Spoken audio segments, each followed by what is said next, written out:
Shalom Bapak Ibu Saudara yang terkasih di dalam Tuhan Yesus Kristus. Salam sejahtera buat kita semua dimanapun kita berada. Puji Tuhan, renungan pagi hari ini saya ambil di dalam Mazmur 59 ayat 17. Tetapi aku mau menyanyikan kekuatan-Mu pada waktu pagi. Aku mau bersorak-sorai karena kasih setiamu. Sebab Engkau telah menjadi kota bentengku, tempat pelarianku pada waktu kesesakan. Judul renungan pagi hari ini, pelarian waktu kesesakan. Apa arti kata kesesakan? Kesesakan adalah kesukaran, penderitaan, kesulitan, masalah atau tantangan. Bahkan kesesakan juga bisa diartikan berupa beban hidup, sakit penyakit, kesusahan, kekurangan, penindasan, permusuhan atau tekanan hidup.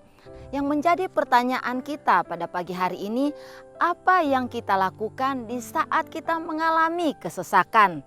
Pemazmur Raja Daud berkata di dalam Mazmur 59 ayat 17 bahwa Tuhan adalah tempat pelariannya di waktu kesesakan. Jadi di saat kita mengalami kesesakan, kesusahan, tekanan hidup, persoalan, jadikanlah Tuhan Yesus sebagai tempat pelarian kita. Ada banyak orang di dalam dunia ini ketika mereka mengalami persoalan, masalah, mereka mencari tempat pelarian yang salah. Mereka mencari manusia, mereka mencari kesenangan-kesenangan dunia, tapi akhirnya apa yang mereka cari itu mengecewakan mereka. Tapi biarlah pada pagi hari ini kita mau belajar bahwa di dalam kesusahan kita, di dalam kesesakan kita, jadikanlah Yesus sebagai tempat pelarian kita.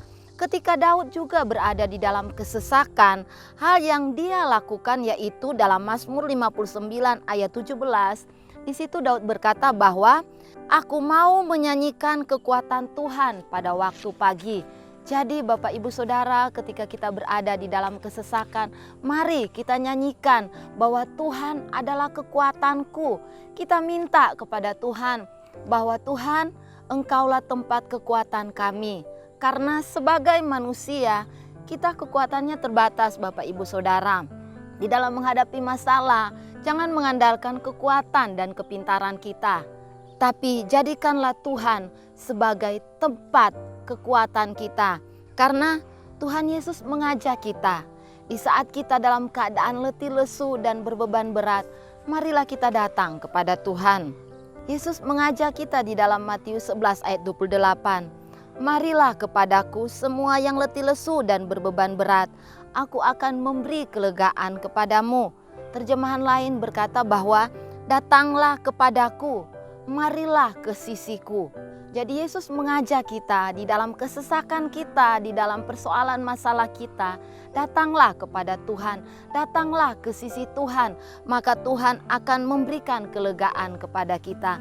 Jadi Bapak Ibu Saudara, di dalam kesesakan kita, firman Tuhan juga katakan di dalam Amsal 24 ayat 10, jika engkau tawar hati pada masa kesesakan, kecillah kekuatanmu. Jadi jangan tawar hati di dalam kita menghadapi kesesakan, di dalam kita menghadapi persoalan, tapi biarlah kita mau datang, kita mau mendekat ke sisi Tuhan, karena di saat kita datang berlari kepada Tuhan, Yesus akan memberikan kita kelegaan. Amin.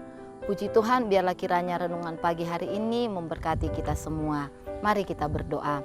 Terima kasih Tuhan Yesus, kami mengucap syukur bahwa Engkau adalah tempat pelarian kami di waktu kami mengalami kesesakan. Di dalam Engkau Tuhan kami memperoleh kekuatan, di dalam Engkau Tuhan kami memperoleh kelegaan. Biarlah Tuhan Yesus menolong kami supaya kami tetap kuat, tetap berpengharapan dan tetap beriman kepadamu di saat kami mengalami kesesakan, persoalan, masalah, sakit, penyakit, bahkan tekanan hidup. Kami mau tetap berlari kepada Engkau Tuhan, karena di dalam Engkau ada jawaban yang pasti. Terima kasih Tuhan Yesus, kami mengucap syukur, kami alaskan doa kami di dalam nama Tuhan Yesus Kristus. Haleluya, amin.